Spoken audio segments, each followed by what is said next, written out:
Murabizi James ni platform y'abanyempano batandukanye. Dufite abana bitwa Kido Hub baje barashaka platform, mureke tubakire nabo batwereke ibyo bashoboye. Amashimwe cyane abana, tubakire mutambuke.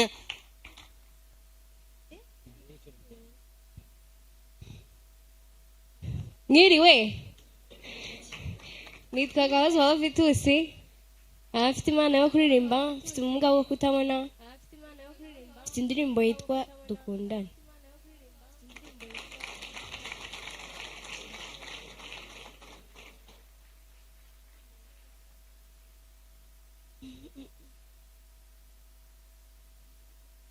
Iminsi yose yo kubaho kwanje ntacyo namushinja, ibihora bintera kwibaza, hariho kwizera kwinshi,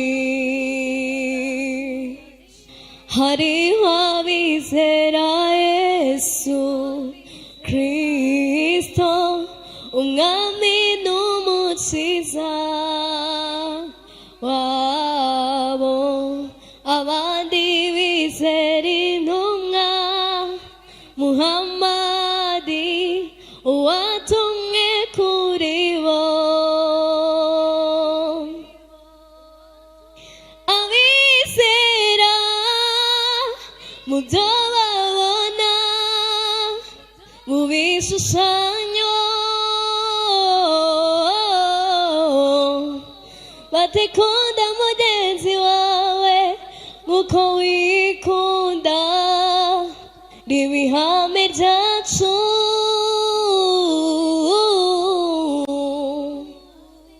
urukundo dukunda nirugira akagero, kuki dupfa ubusa, ese twabitojwe nande?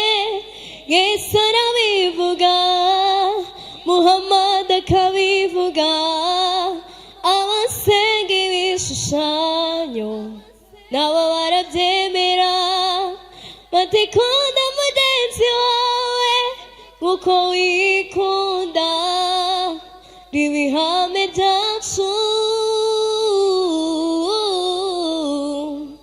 batikunda mugenzi wawe nk'uko wikunda, n'ibihame byacu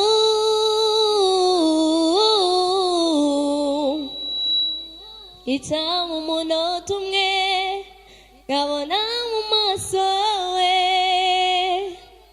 mama wowe nkunda ntarabona, wambereye aho data atarari, unyigisha gusenga, unyigisha gukunda, nukuri nukuri urukundo niwo murage wacu,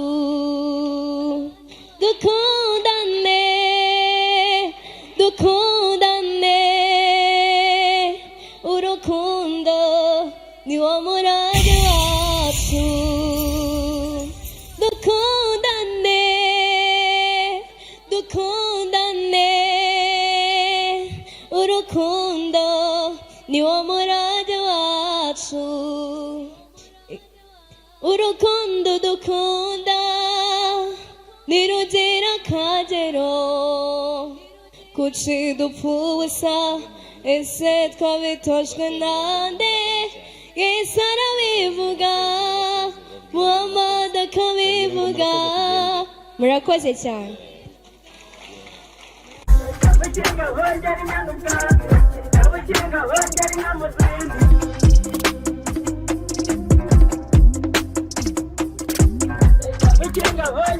ubwatsi, abo kinga wongera